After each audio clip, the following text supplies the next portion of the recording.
What's up, guys? Good morning, good afternoon, good evening.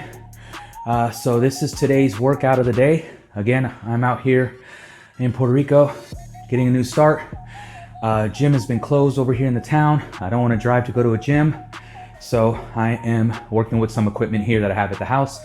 And I did make an investment yesterday. I went to Walmart and bought me this bad boy, a little 45-pound dumbbell, just one. That we can slowly just kind of start rebuilding my toolkit out here that I'll be using for coaching. But let's get right into it. So the structure of today's workout, if you did the previous one, it was 5 exercises, 40 seconds on, 20-second breaks, rotating through 5 times. It's about a 30-minute workout. Today it's going to be more about a 25-minute workout. I recommend doing the mobility exercises or workout first. If you have that as part of my clients, do the mobility workout. That's 10 minutes. Get those joints working, everything moving nice and easy, and then jump into the workout. So today's workout is going to be 4 rotations through. We have 6 exercises. We start off with the cardio exercise, which is going to be your jumping rope for 40 seconds and then 20-second breaks. So 40 seconds on, 20-second breaks, same format. 6 exercises, but we're only doing 4 rounds. Okay, so that should be a total of about 24 minutes. All right, so let's go through it. First exercise, pick a cardio exercise of your choice. If you can't jump rope, you can do mock jump rope. You can do some jogging in place. You can do some jumping jacks. Do whatever modification that you need to for your cardio exercise, but the main thing is to get that body moving and get that heart rate up. So we go 40 seconds of that cardio.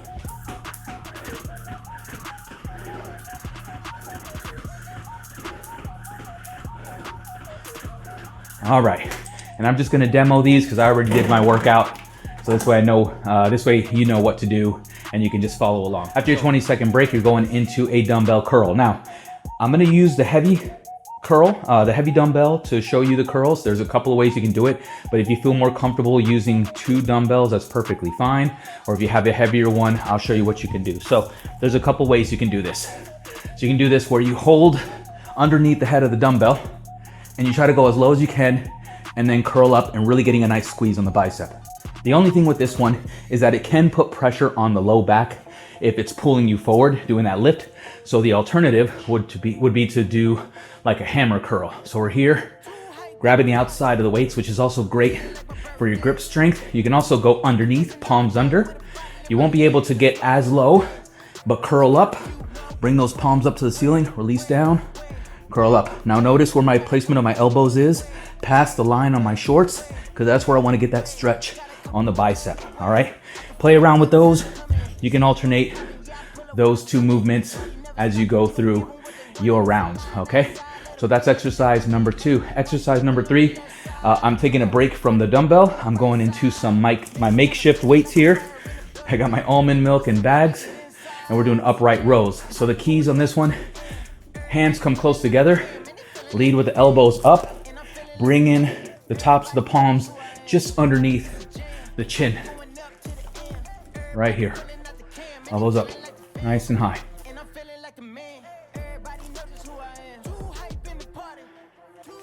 Just like that. Now, where we should be feeling that is right here on the traps, upper part of the back. As you come up, try to really bring those hands underneath the chin. Squeeze and pinch those shoulder blades back and get a nice squeeze on those muscles back there on the upper back. That was exercise number 3. So next we're going into the dumbbell deadlift. So dumbbell deadlift, there's a couple ways that you can do it. You can hold 2 dumbbells if you want to.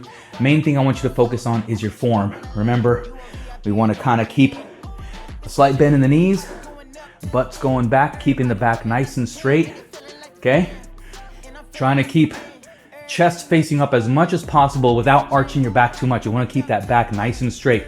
Weights are down and we're basically just standing up nice and easy. Get a nice squeeze on the glutes as you come up. We don't want to thrust those hips forward. We just want to stand up regular.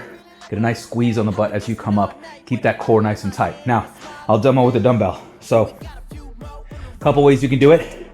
You can hold it by the top of the dumbbell. It's going to reduce the range of motion going down, but that is a great practice to do. Keep the weight in between the feet. It's a great way to practice your hip hinge. So we're here, and then we just stand it up. Let those arms relax, and then stand it up, okay? From the side, we're here, hip hinge back, stand it up. I set the weight down each time, reset, feel the resistance, and stand it right up, okay? The alternative can be to hold the weights by the end. We're going down and stand up. This allows you to get a little bit deeper on that hip hinge, a little bit lower. So once you have that hip hinge down and your back is staying straight, you can practice with this one. Remember, keep the weight above the feet. Do not let it go past the toes, all right? And perform your deadlift that way, okay? Next, we have our dumbbell overhead press. So again, if you have 2 dumbbells, you can just stand and do your overhead press with both dumbbells. We're trying to hit the upper chest and the shoulders. This is where I am gonna use my new toy here. So we're gonna hold, and we're just gonna drive straight up. Bring it down, straight up. Try to keep your body nice and straight, core strong, belly button in towards the spine. Drive straight up, arms should come up next to the ears. Full extension all the way up. If you're having to lean back to push it, it could be too much weight, okay? So take your time, slow controlled reps as you go through that. That's our overhead press there, okay?